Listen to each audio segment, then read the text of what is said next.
మన దేశంలో మహిళ అంటే ఒక వ్యక్తి కాదు, ఒక శక్తి అని నమ్మిన మొట్టమొదటి పార్టీ తెలుగుదేశం పార్టీ. మొట్టమొదటి వ్యక్తి స్వర్గీయ అన్న నందమూరి తారక రామారావు గారు.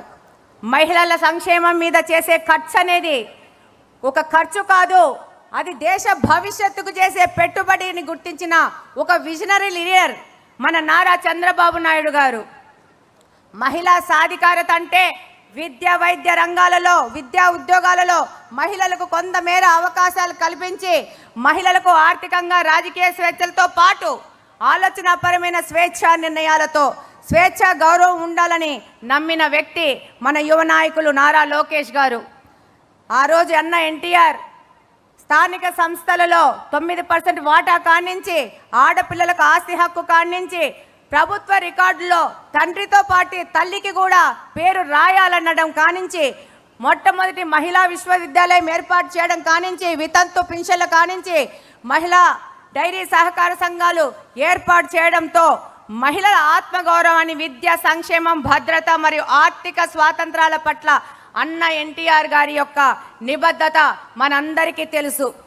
నేటి తరం నాయకులు శ్రీ నారా చంద్రబాబు నాయుడు గారు ఆ యొక్క నిబద్ధతను ఇంకా కొంచెం ముందుకు తీసుకెళ్తూ మహిళల యొక్క గౌరవాన్ని పెంచారు.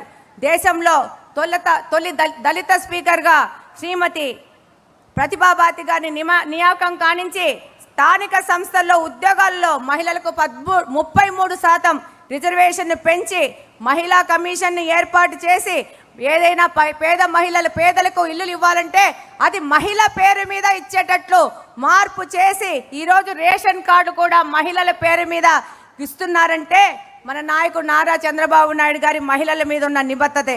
ఈరోజు చంద్రబాబు నాయుడు గారి మానస పుత్రిక డ్వాక్రా ఏర్పాటు కానించి, ఆ రోజు దీపం పథకం ద్వారా ప్రతి ఒక్క పేద గృహిణికి ఉచిత గ్యాస్ కనెక్షన్ ఇచ్చారు. అలాగనే ఒక వినూత్న పద్ధతిలో ఆ రోజుల్లో ఆర్టీసీలో డ్రైవర్లకు, కండక్టర్లకు మహిళలను తీసుకున్నారు. ఇవన్నీ మహిళా పక్షపాతిగా శ్రీ నారా చంద్రబాబు నాయుడు గారు నిలిచారు.